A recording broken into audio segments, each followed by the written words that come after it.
Good morning, or good afternoon, or good evening, and welcome to this next online worship video for First Parish Church of Kingston, Massachusetts. I am the Reverend Monica Jacobson Tennyson. I use she, her pronouns, and I serve this church as its minister. This is Jen Shattuck, our Director of Family Ministry.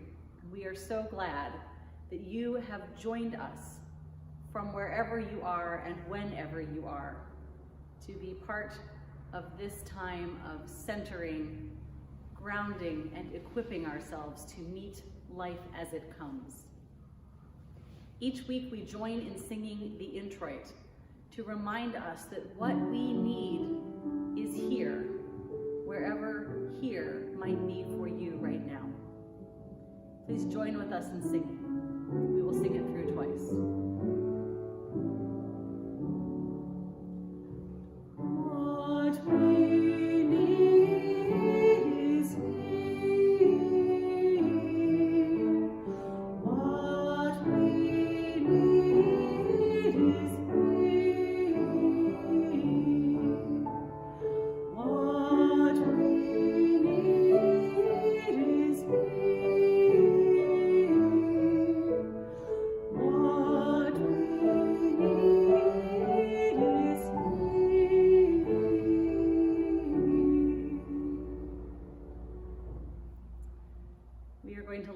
Chalice now, and if you have a chalice available to you at home, we invite you to light yours along with us.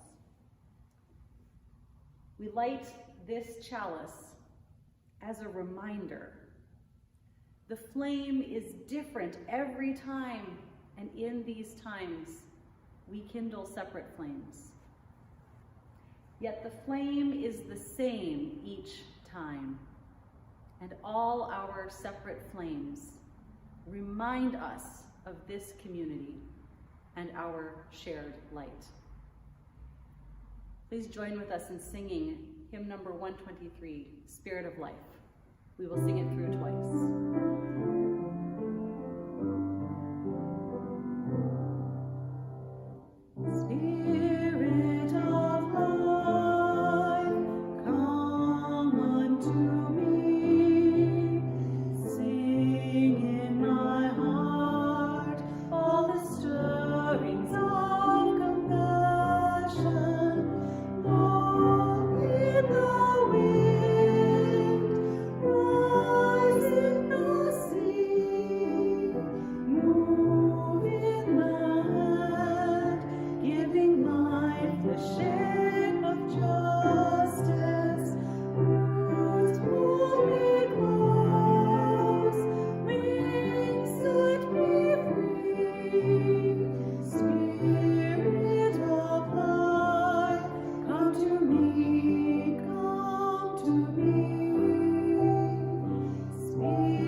Just as we sing hymns that give us grounding and comfort like Spirit of Life, we also pause to consider what it is that we can do in our daily activities in this strange time.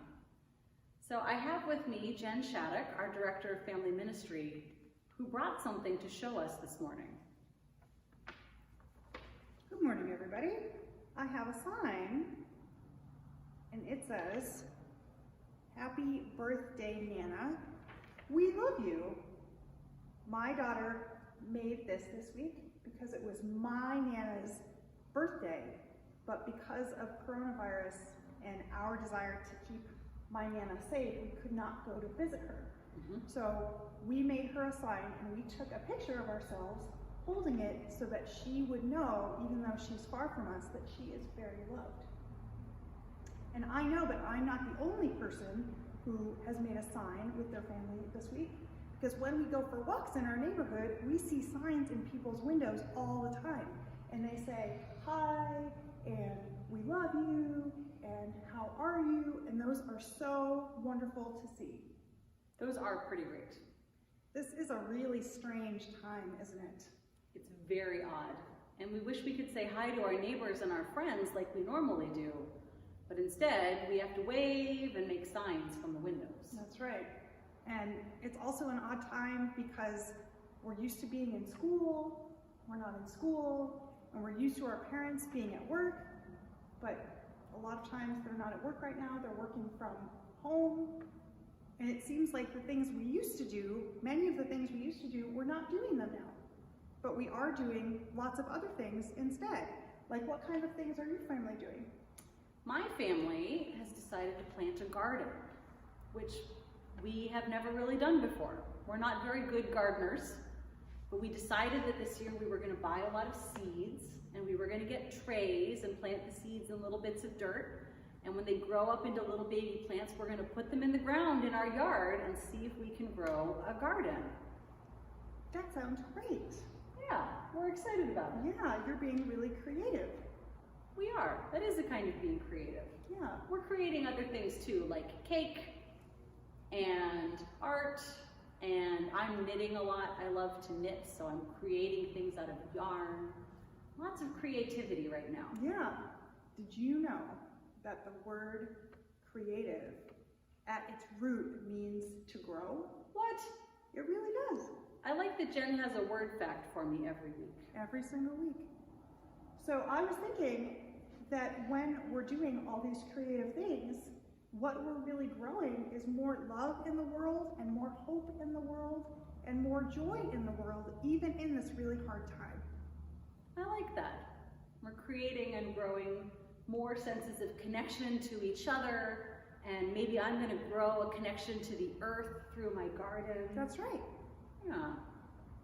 So when we're in our homes this week and with each other this week and doing our drawing and our painting and our baking and our little bits of gardening, we can remember what we're really doing. We are creating together, even though we are apart. Thanks, Jen. I like that. You're welcome.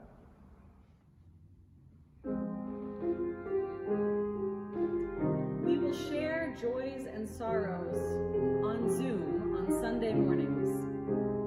So for today, we have lit candles to represent what it is that we will share, what we have shared in conversations, what we know to be true in our hearts, and what we carry in this time for the world.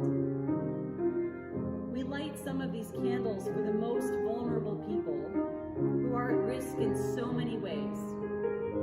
For healthcare providers who are answering the call to help and heal, even as they expose themselves to infection. For those who work in what we now know are essential jobs, stocking grocery shelves, delivering orders, and cleaning spaces. For folks who work in retail and restaurants and hospitality and events, who are feeling the impact of lost work. For people who are unhoused or imprisoned or otherwise made vulnerable by their circumstances. And for so many others who need love and care in these times. And we light these candles also in gratitude for those who are helping, for those who are leading during this crisis, and for all of us doing what we can to make a difference.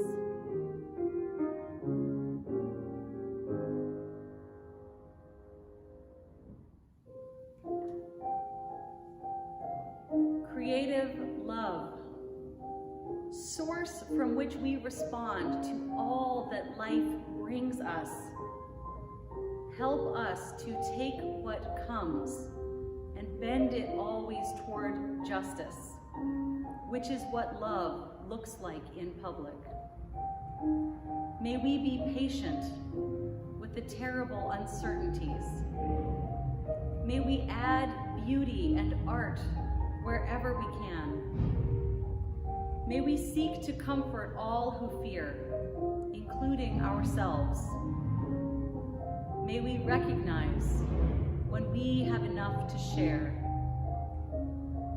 May we be grateful for the minds and hearts and hands all working in love's name, to offer healing, to find treatments, to deliver food, to clean spaces, to make this world even a tiny bit safer. And may love be with us all. May it be so.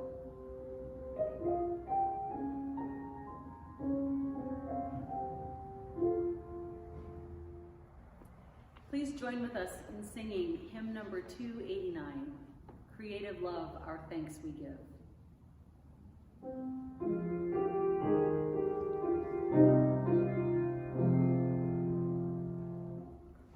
Creative love, our thanks we give, that this our world is incomplete, that struggle breeds our will to live, that work awaits our hands and feet, that we are not yet fully wise, that we are in the making still, as friends to share one enterprise, and strive to bend with nature's will. What though the future long delay, and still with faults we daily grow, it gives us that for which to pray, a field for toil and faith and hope. Since what we choose is what we are, and what we love we yet shall be, the glory ever shine afar, the will to reach it makes us free. This morning's reading is Adrift by Mark Nepo. Everything is beautiful, and I am so sad. This is how the heart makes a duet of wonder and grief. The light spraying through the lace of the fern is as delicate as the fibers of memory forming their web around the knot in my throat. The breeze makes the birds move from branch to branch as this ache makes me look for those I've lost in the next room, in the next song, in the laugh of the next stranger. In the very center, under it all, what we have that no one can take away and all that we've lost face each other. It is there that I'm adrift, feeling punctured by a holiness that exists inside everything. I am so sad, and everything is beautiful. In these times of online gathering, we invite you to give to our offering by mailing a check to the church office or by giving online. You can use the link posted below this video on YouTube to access our online giving page and make a contribution by credit or debit card. We are grateful for your generosity and for what you give to sustain our work so that we may all continue to sustain each other.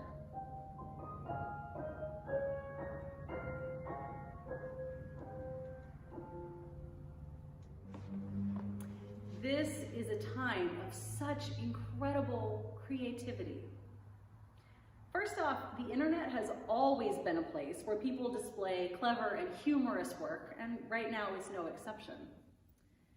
In early March, which feels like several years ago now, there were a number of humorous tweets about people who had taken the CDC's instructions that we should not shake hands anymore and we should wash our hands frequently, and they had juxtaposed that with Neil Diamond's Sweet Caroline. The tweet picked up in the chorus. It imagined a dialogue in which Neil Diamond said, "Hands, touching hands," and the CD said, no, don't touch hands. And Neil Diamond said, "Reaching out." CDC said, "Please avoid that." Neil Diamond sings, "Touching me, touching you," and the CDC declares, "Everyone, Boston is doomed." I'm sure you know that Sweet Caroline is a beloved song here in the Boston area. Because I like to look things up, I tried to find out why. And the story I got was in the late 1990s, a staffer named Amy Toby was responsible for picking music to play at Fenway Park. And she really liked Sweet Caroline. After a while, it became a tradition to play the song during the 8th inning of each game. And here we are today with Sweet Caroline as a Bostonian and a Red Sox Nation anthem. Delightfully, Neil Diamond rewrote the lyrics to the chorus in response to this pandemic. The new version goes like this. Hands, washing hands, reaching out, don't touch me, won't touch you.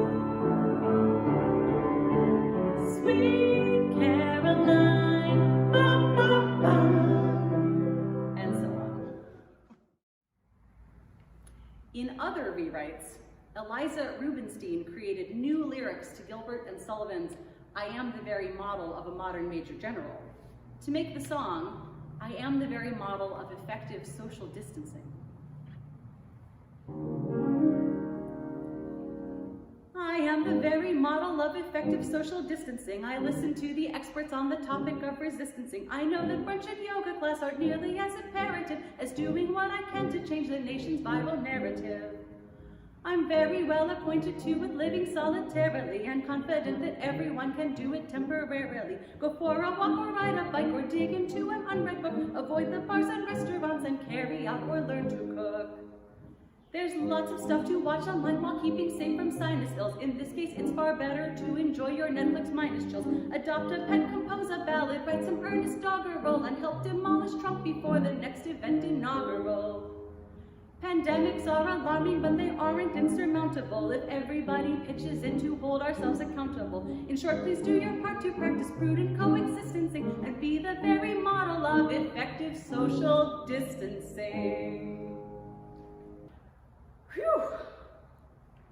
There are many more songs, of course, but those are the two that I really wanted to sing, and during our Zoom meeting earlier this week, Tony agreed to indulge me with some piano backing. Thanks, Tony. It's all a bit reminiscent of improv theater. The second class I took in seminary was about the intersection of ministry and improvisational theater. Spoilers, I am terrible at improv. I like to be prepared, I like to generally know what's coming, and improv is largely about a willingness to move into the unknown. Try to meet it as it comes, and be willing to fail. As a class, we practice saying, "I failed," over and over, loudly, gleefully, "I failed!" I did at least succeed at cheering, "I failed!" The first rule of improv is that whatever your scene partner gives you to work with, you say yes, and.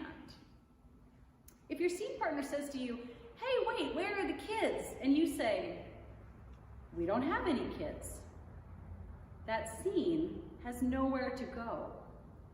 It's no longer interesting.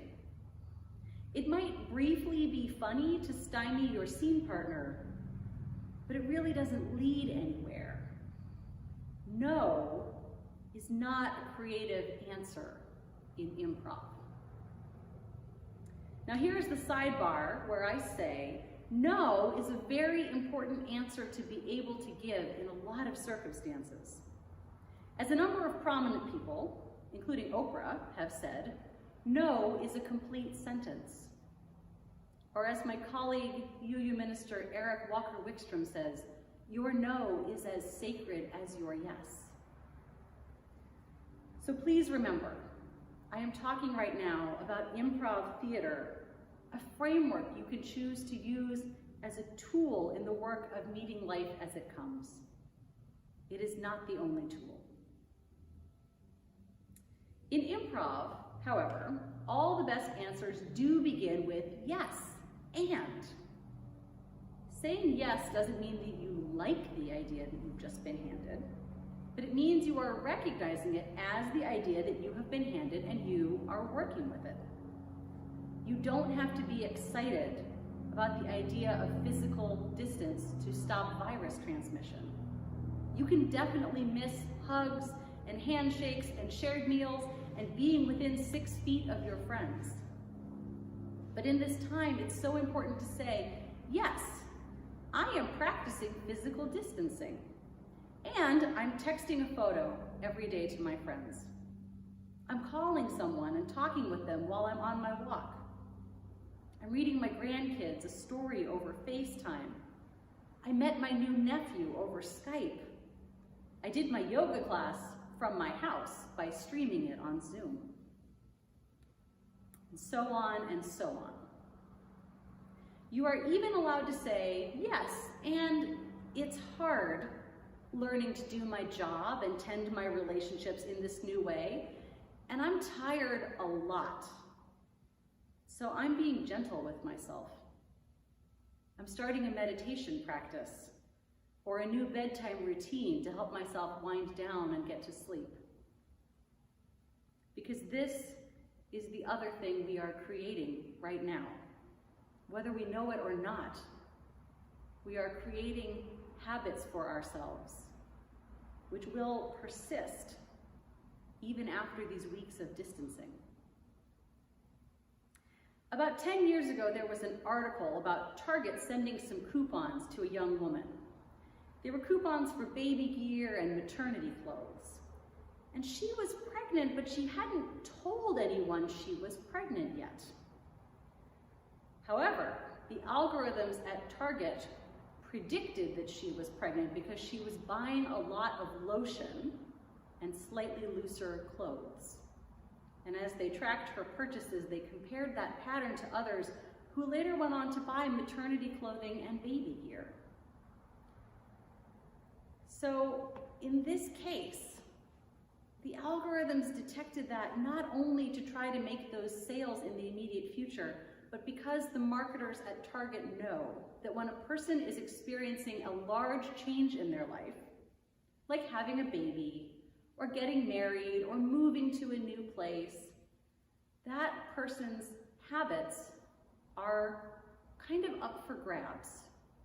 They are malleable and changeable, and the new habits that are formed during that time of great change are likely to persist until the next great change.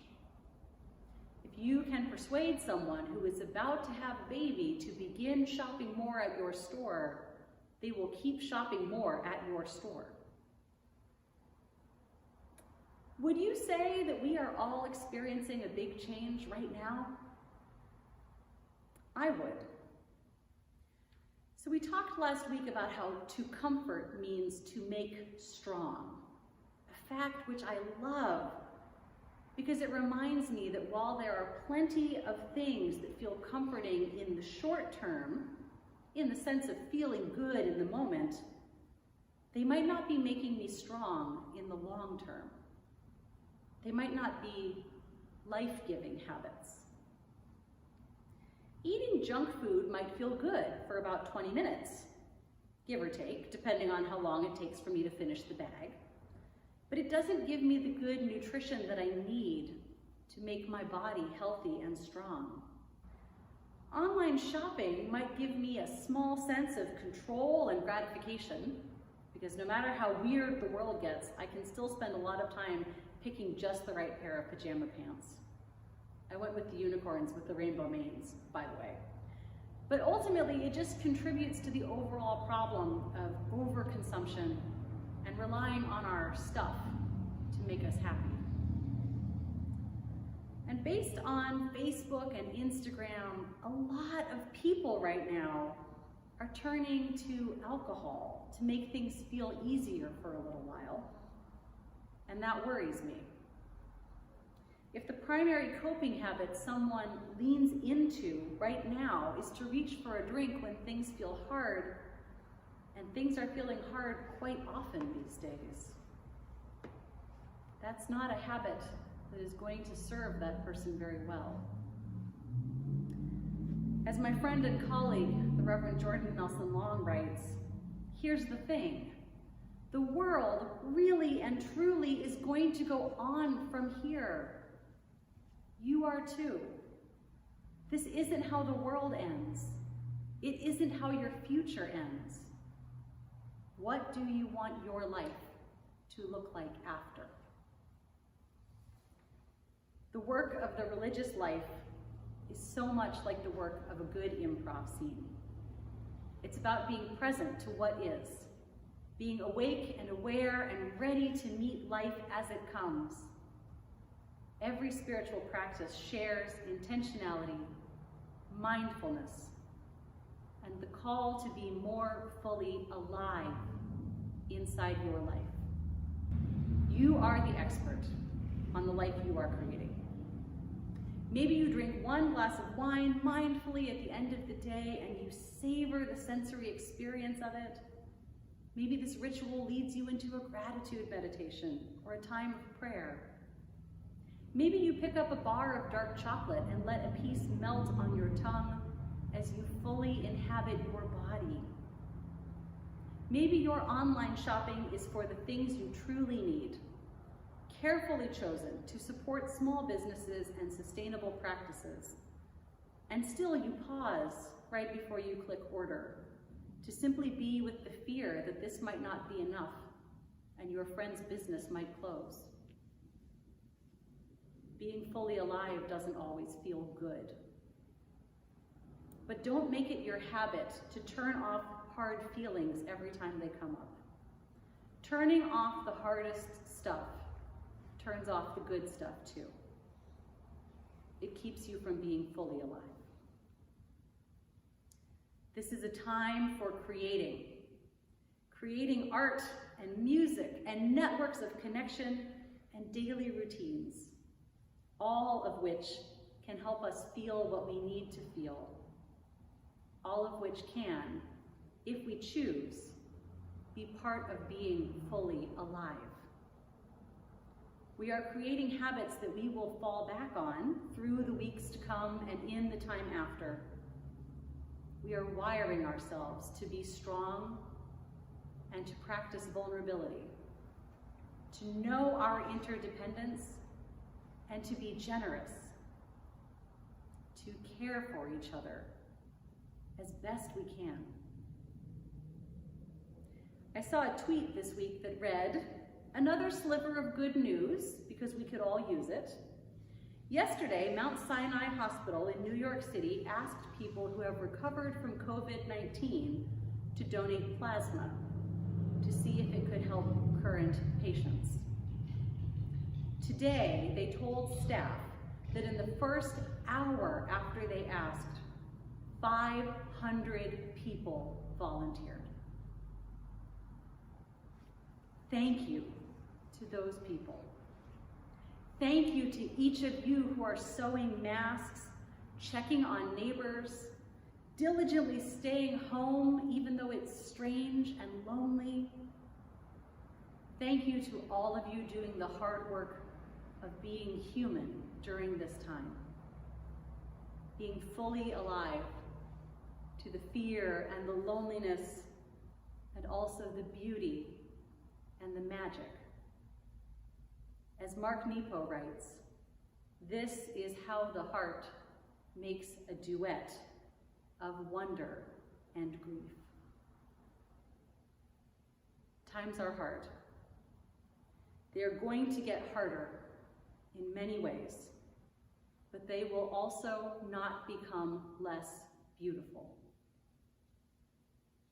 May the habits we create in this time be ones that serve us well, all of us, because we need each other so. Please join with us in singing hymn number 128, For All That Is Our Life.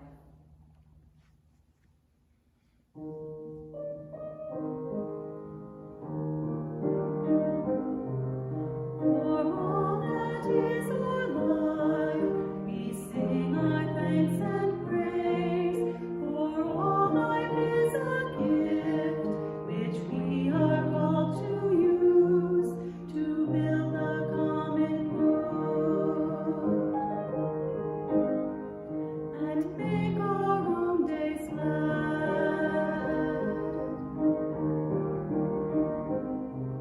For needs which others serve, for services we give, for work and its rewards, for hours of rest and love, we come with praise and thanks. For all that is our life,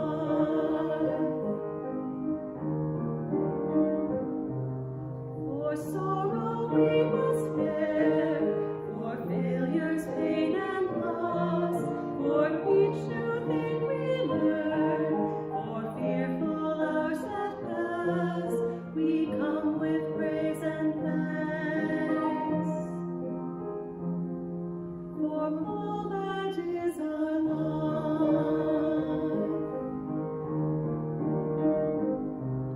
for all that is our life, we sing our thanks and praise. For all life is a gift, which we are called to use to build the common good and make our own days glad.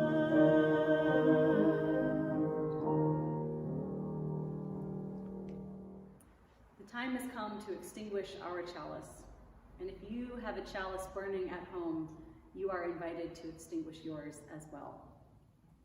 We extinguish the flame, but not the light. The light we shall create separately and together at a distance until we are together in person again. Please join with us in singing our benediction. We will sing it through twice.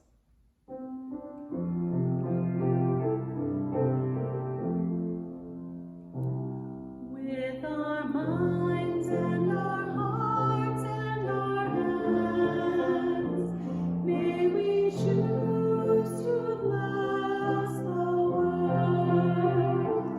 With our minds and our hearts and our hands, may we choose to bless the world. May you bless the world in this time by staying home, caring for your heart, reaching out to those who could use some connection, and washing your hands. Be well. We love you.